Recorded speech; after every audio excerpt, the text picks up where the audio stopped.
So ayan mga taropa, nandito tayo ngayon sa pinaggagawan natin ng comedy skits. At ngayon biglang umulan. Ayan papakita ko sa inyo mga taropa. Ayan mga taropa, nakikita nyo naman umulan. Ayan, dyan ako gumagawa ng comedy skits sa ngayon. Ayan, ayan yung scaffolding kung natatandaan nyo. Ginawan ko na ng content nyan sa Facebook. Yung scaffolding. Kasi yung bike na yan, yan yung service natin papunta dun sa bahay kasi medyo malayo yung bahay dito sa parking. Ito yung parking lot na na sinasabi ko sa inyo na gagawa ako ng skits. So sa ngayon gumagawa ako. Ayan sumilong muna ako. Ito yung mga gamit ko, ito yung camera stand ko, ito yung mga kagamitan ko, ayan yung script. Ayan. So umulan, bigla akong natigil. So hanggang mamaya dito muna ako maghihintay. Ganito ang struggle kapag hindi ka nag-green screen. Talagang yung pag literal na lokasyon talaga ang ginagamit mo. Ayan, gaya ngayon, ito yung struggle ko pag umulan. Isa pa sa mga struggle ko kapag gumagawa ako ng skit ay yung maingay. Pero dito, hindi naman maingay kahit merong event doon. Ayun merong event doon. Merong birthday party yata or kasal. Ayan, yung mga kotse na yan, mga bisita yan dyan. So ako ngayon, dito ako nakapwesto, dito lang lagi gumagawa ng skits. So yun na nga, na naistorbo ako ng ulan. Hanggang mamaya maghihintay tayo dito. Kapag hindi tumila yung ulan, wala, hindi ko ma-upload ngayon yung gagawin kong comedy skits. So yun.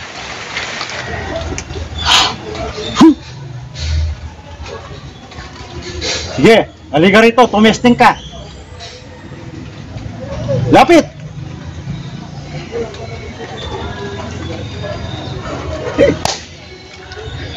Dalian mo na pare. Kunin mo na yung lagaring kahoy. Itong lagaring bakal na lang pare. Pwede na to. Para naman akong nagkikipagbiruan sa'yo niyan pare. Kahoy ang mga puputulin ko Tapos bibigyan mo ko lagaring bakal. Para ka naman siraulo niyan Ikaw ang siraulo. Pinapagod mo na lang ako Kaya naman putulin nito ang kahoy Kung gusto mo, ikaw ang kumuha dun sa bag. O sige, ako ang kukuha ng lagaring kahoy. Ikaw ang magpuputol at magsusukat ng mga to. O sige, ang tanong, marunong ka bang manukat? Hindi. Hindi naman pala. Kaya wag mo nang ipilit pare. Kunin mo na yung lagaring kahoy para maputol ko na itong mga kahoy na to. Kasi baka dumating na si Foreman, wala pa tayong natatapos. Hindi. Gamitin mo tong lagaring bakal. Ba't mo hinagis pare? Meron kaya tang matinding problema. Kung gusto mo, solusyonan natin. Sige pare! Pagbibigyan kita.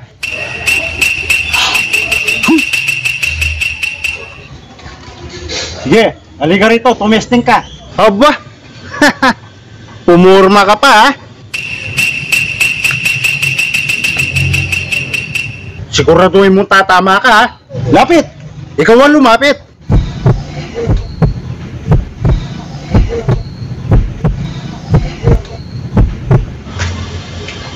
Ano yan? Junjun, Patrick, nag-away ba kayo? Ito kasing si Junjun Foreman hindi sinusunod ng tama ang mga utos ko. Junjun, bakit hindi ka sumusunod ng tama kay Patrick? Ito kasing si Patrick Foreman nagpapakuha ng lagari. Kinuha ko, lagaring bakal. Pinipilit niya sa akin, lagaring kahoy daw kunin ko. Parehas lang naman na lagari yun. Nako! Napakasimpleng bagay, pinag-aawayan nyo. Yan ang hirap sa construction Kapag gusto mo nang maging skilled worker, kapag gusto mo nang umangat, tropa mo pa mismo ang manggagago sa'yo. Ikaw naman kasi Junjun, wag mo nang ginagago yung tropa mo. Alam mo bang magiging mason na yan si Patrick? Alam ko naman yun Foreman. Ang akin lang Patrick, wag naman sana lumaki ang ulo mo porque magmamason ka na. Gaya ng pag may ipapakuha kang gamit sa akin, abot na ng kamay mo, ipapaabot mo pa sa akin. Nasaan na yung ginuhit ko dito? Ito. Pare, paabot ng martilyo.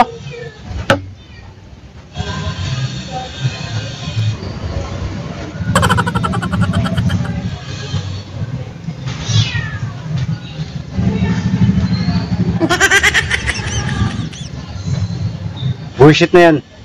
Abot mo na, ipapaabot mo pa sa akin. Bahala ka dyan.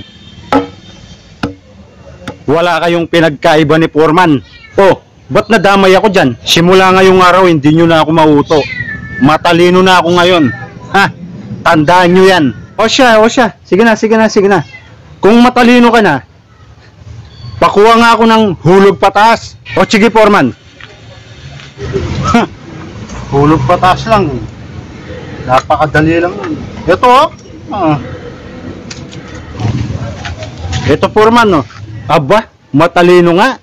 Sige, alam mo bang gamitin yan? O, syempre. Ayan, pag ganyan, Foreman.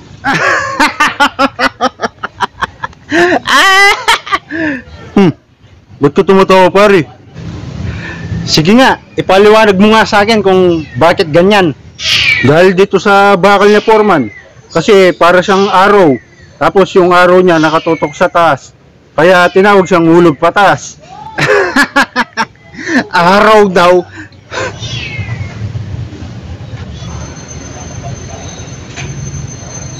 Amin na pare, akong gagamit. Turuan kita. Sige nga pare, ikaw nga. O yan Ganito gumamit ng hulog pataas pare. Ito, hindi to nasa taas, nasa baba lang yan. Tapos ganyan mo. Ha? Tapos i-swing mo ng ganyan pare. I-swing mo, tapos gumanyan ka. Ha? Tapos, ikot mo lang.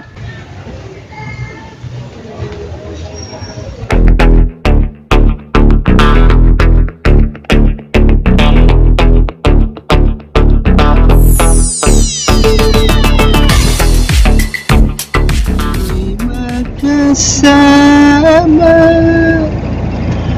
tatanda ala-ala na minsan tayo'y magkasama. Yan, kata-kata lang yan. So yun mga taropa, Angelo DC nga po pala ito at welcome sa aking vlog. Ngayon ay kakagaling lang namin sa Tarlac, which is ang aking bayan kung saan ako lumaki. Ngayon, pauwi na kami, papuntang Manila kasi alam nyo naman mga taropa, doon na ako nakatira. At of course, kasama natin si, ayan, nagbabayad siya, si paring Jonathan, ang ating mulupit na driver. Ayan siya Alright.